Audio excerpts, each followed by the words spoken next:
Welcome. It's Domain Day from CheapWineFinder.com. I've got my space age jazz music in the background today. And what do we have? We got a wine. We got Trader Joe's wine. This is the last of the Trader Joe's reserve wines that are currently available, at least the ones where I live in Chicago. And it's the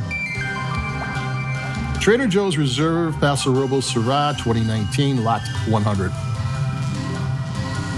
And one of the reasons I've been kind of concentrating on Trader Joe's Reserve, be it Platinum or Grand or just regular lately is, and I'm not trying to take advantage of other people's problems, but back in 2009 when there was that worldwide economic meltdown, that's when I first found out about Trader Joe's and Trader Joe's wines. And there was, I know, a $60 red blend from Napa that they were selling for $10, and there was a Merlot from one of the best vineyards in Napa that was selling for $5 from the makers of Two Buck Chuck, who did it just to irritate everybody. And there was bargains galore, wines that from high-end wineries that needed to make money quickly, and Trader Joe's had the money.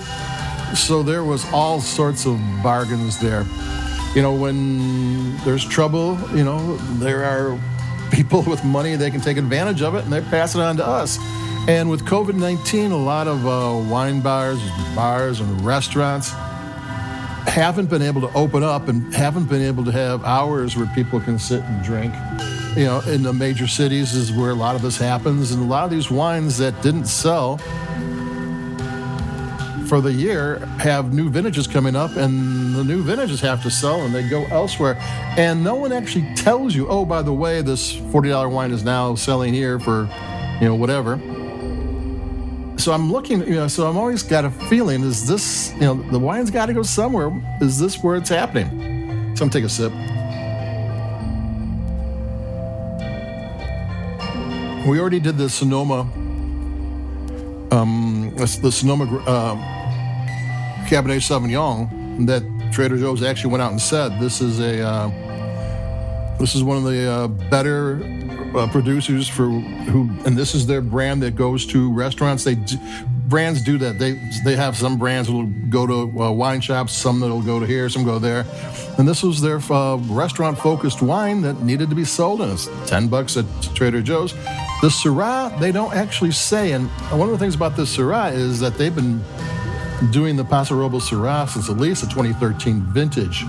And the lot name, this is lot 100, I think 2013 vintage was lot 100, and I don't know what the lot signifies. I know sometimes if they don't have enough, they'll have different suppliers offer them a brand, and they'll just put different lot names on it, even though they're coming from different places.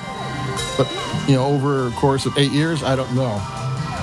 And so I was hoping, you know, maybe, but I was thinking since this was a wine that kind of shows up, if not every vintage, every so often.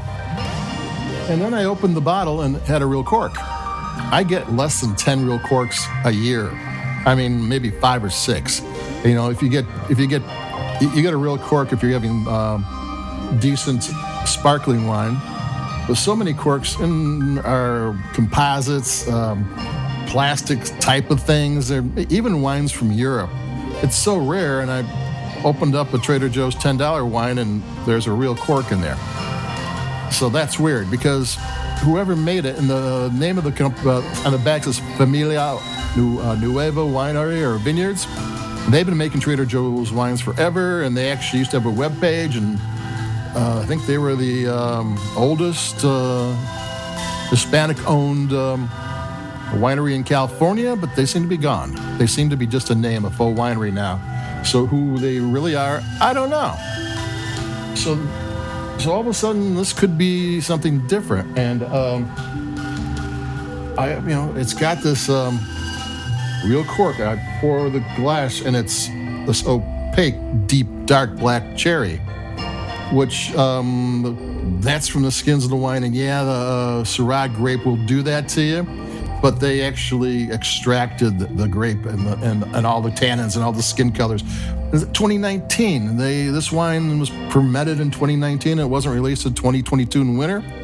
That's a fairly decent time for this wine to have gone through the fermentation, the aging process, it's this wine. Someone took some time with this wine. I'm going to take another sip.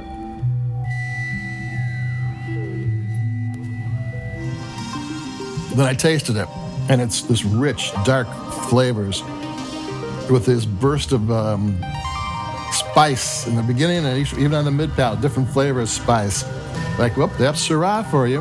If I don't any remember the Australian Shirazes. Shiraz is Syrah, just that's not what the Australians called it.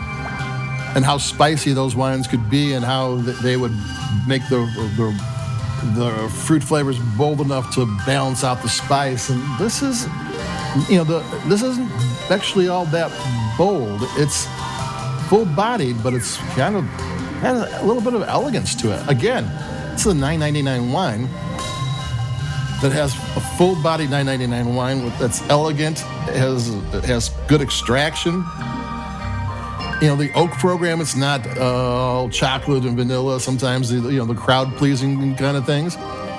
No, it's kind of a elegant wine. Is this a restaurant wine? Is this a expensive wine, or is this a $9.99 Trader Joe's wine? I know what I'm guessing.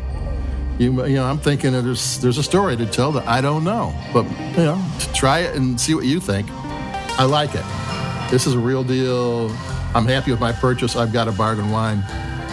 So that's it for me, Domain Dave from cheapwinefinder.com. I'm going to take another sip because I got to get one in before the end of this podcast. I got a Gewürztraminer coming up next. This is one of those wines you always say I'm going to drink more of, and I never do. But I'm going to drink more of it next. So that's it for me. Like us where you like your podcast, if you will. Stay safe, stay warm, stay healthy, and I'll be talking to everybody in a couple of days. Adios, bye-bye. Keep it cheap.